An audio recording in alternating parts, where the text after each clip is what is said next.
15 अगस्त सन 1947 के रोज आजादी पाने के बाद भारत को 4 बड़े युद्ध करने पड़े। भारत की जीत का सेहरा बंधा था जनरल SHFJ मानेकशॉ के सिर पर, जिन्होंने भारतीय सेना का कुशलतापूर्वक संचालन किया था। सैम मानेकशॉ ने क्यों बोला था सरदार पटेल से झूठ?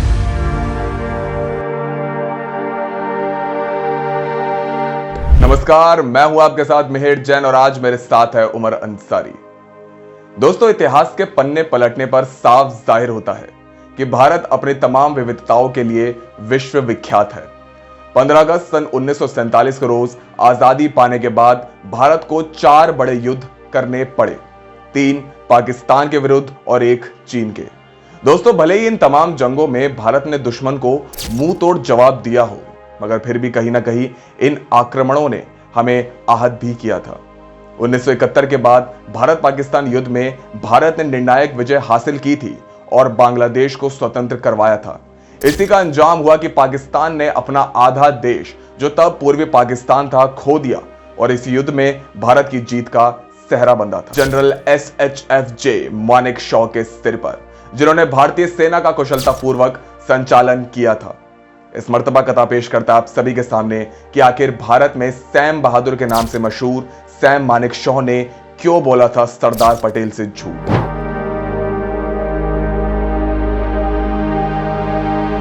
आजादी के बाद भारत सरकार ने भारतीय सेना में सर्वप्रथम फील्ड मार्शल के सर्वोच्च सैन्य पद से सैम मानेकशॉ को सम्मानित किया था।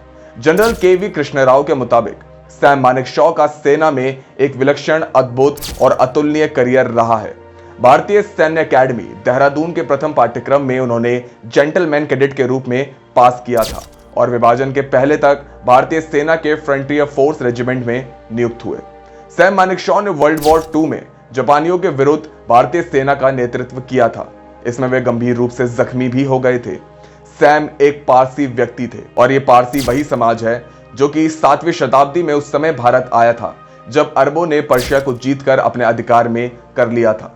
दोस्तों, अरबों के आधिपत्य से पहले वाले पारसियों के अंतिम बचे समूह ने गुजरात के तट पर नवसारी और वलसाड़ में अपना पहला कदम रखा था।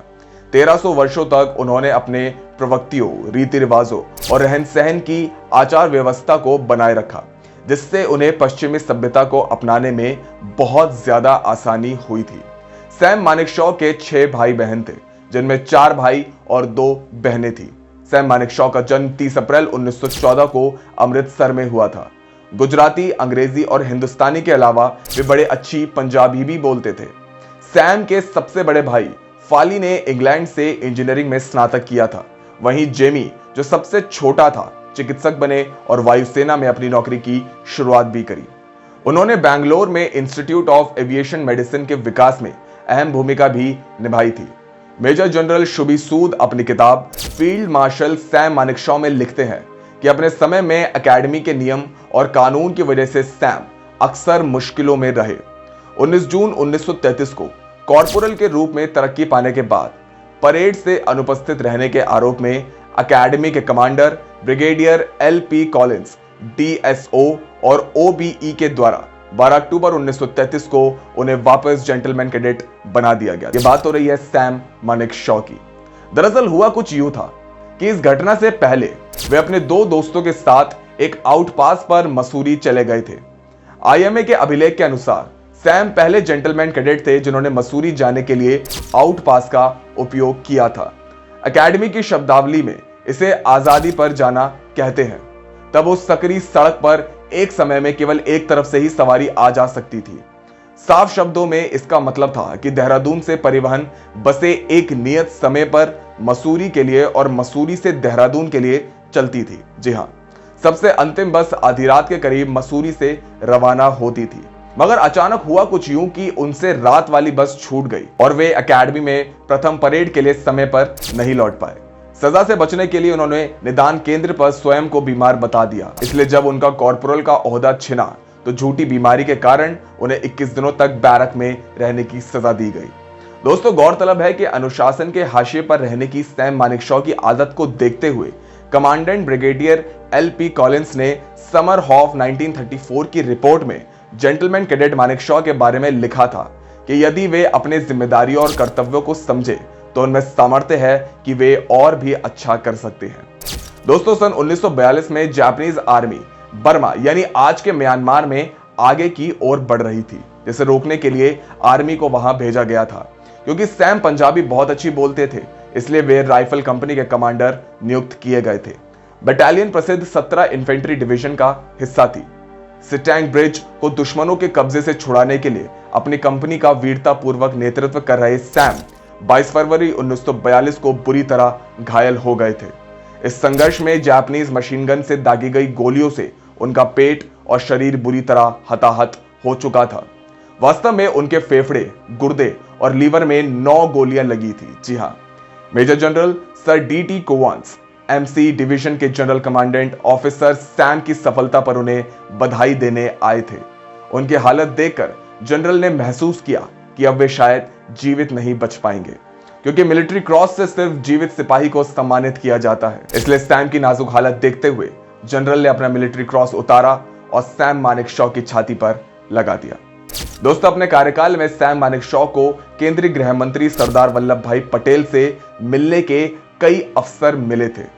सरदार पटेल कश्मीर और हैदराबाद की कार्रवाई की ताजा जानकारी के लिए निरंतर सैम के संपर्क में थे। इसी समय बंगाल में भी अशांति फैल गई थी। सरदार पटेल ने सैम मानेकशॉ से पूछा कि यदि स्थिति को नियंत्रित करने का काम सेना को सौंपा जाए तो हालात पर काबू पाने के लिए कितने नागरिकों को मारना पड़ेगा। तब सैम ने उनको बताया कि तकरीबन 150 नागरिकों को मारने पर 1 महीने में स्थिति पर काबू पाया जा सकता है। सरदार ने निर्देश दिया कि स्थिति को सेना के हवाले कर दिया जाए। नियंत्रण की बागडोर सैम बहादुर ने संभाली थी। कई दिनों के लगातार प्रयास से बंगाल में सैम दोबारा शांति स्थापित करने में सक्षम रहे थे। और गौरतलब है कि इसी सैन्य कार्यवाही में एक भी नागरिक की हत्या नहीं की गई थी। जी हां, इस सबके बाद बताया जाता है कि तब सरदार पटेल ने सैम को बुला भेजा और गुजराती में उनसे पूछा कि उन्होंने झूठ क्यों बोला। सैम ये सुनकर हैरान थे। सरदार पटेल मुस्कुराए और बोले, आपने मुझसे कहा था कि तकरीबन 150 गोली चलानी पड़ेगी, यानी तकरीबन 150 बंगाली मारे जा सकते हैं, किंतु सेना ने तो किसी को मारा ही नहीं। क्या ये झूठ नहीं था? इस पर सैम और सरदार पटेल के बीच बहुत देर तक बातें होती रही थी। नवंबर 1956 में सैम मानेकशॉ 1 साल के लिए यूके के इंपीरियल डिफेंस कॉलेज आईडीसी चले गए थे। उसे पूरा करके जब दिसंबर 1957 में वे लौटे तो उन्हें 26 इन्वेंट्री डिवीजन का काम संभालने के लिए जम्मू में नियुक्त किया गया था। जम्मू में ही सैम की जम्मू कश्मीर के तत्कालीन मंत्री श्री डीपी धर से दोस्ती हुई।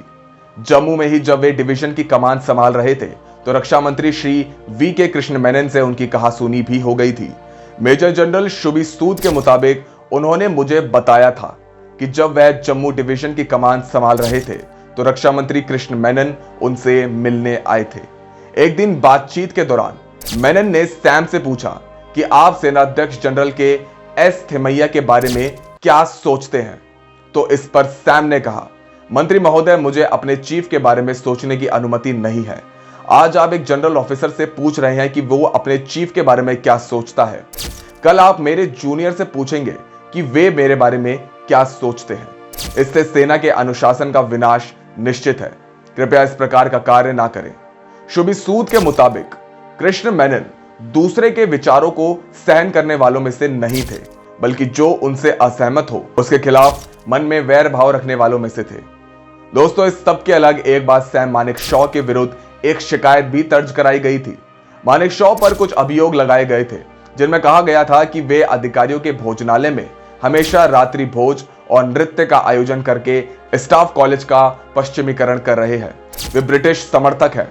स्टाफ कॉलेज के आधिकारिक भोजनालय में ब्रिटिश जनरलों की अनेक तस्वीरें लगी हैं और अपने डीएसके एक राष्ट्रवीर नायक के विरुद्ध अपमानजनक भाषा का प्रयोग करने पर कमांडर ने कोई कार्यवाही नहीं की।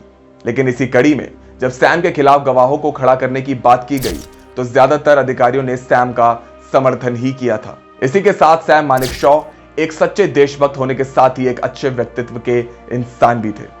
तो दोस्तों, ये थी कहानी सैम मानेकशॉ की। लेकिन दोस्तों, इस पर आपकी क्या राय है, हमें कमेंट बॉक्स में जरूर बताएं। दोस्तों, वीडियो पसंद आई हो तो वीडियो को लाइक करें, शेयर करें, सब्सक्राइब करें और साथ ही बेल आइकन को भी जरूर दबाएं ताकि आपको हमारे तमाम वीडियोस के नोटिफिकेशंस सबसे पहले मिल सके। उमर अंसारी के साथ मिहिर जैन, कथा।